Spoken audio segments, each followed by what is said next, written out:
একজনে ছবি আঁকে এক মনে ও হয়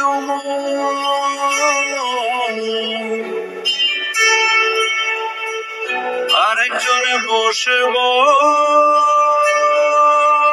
রঙকে একজনে ছবি আঁকে এক মনে ও হয় আরেকজনে বসে বসে রঙকে হয় একজনে ছবি আঁকে এক মনে ও হয় আরেকজনে বসে বসে রং মাখে সেই ছবিখানা নষ্ট করে কঞ্জনা সেই ছবিখানা নষ্ট করে কঞ্জনা তোমার ঘরে বসত করে জানো তোমার ঘরে বসত করে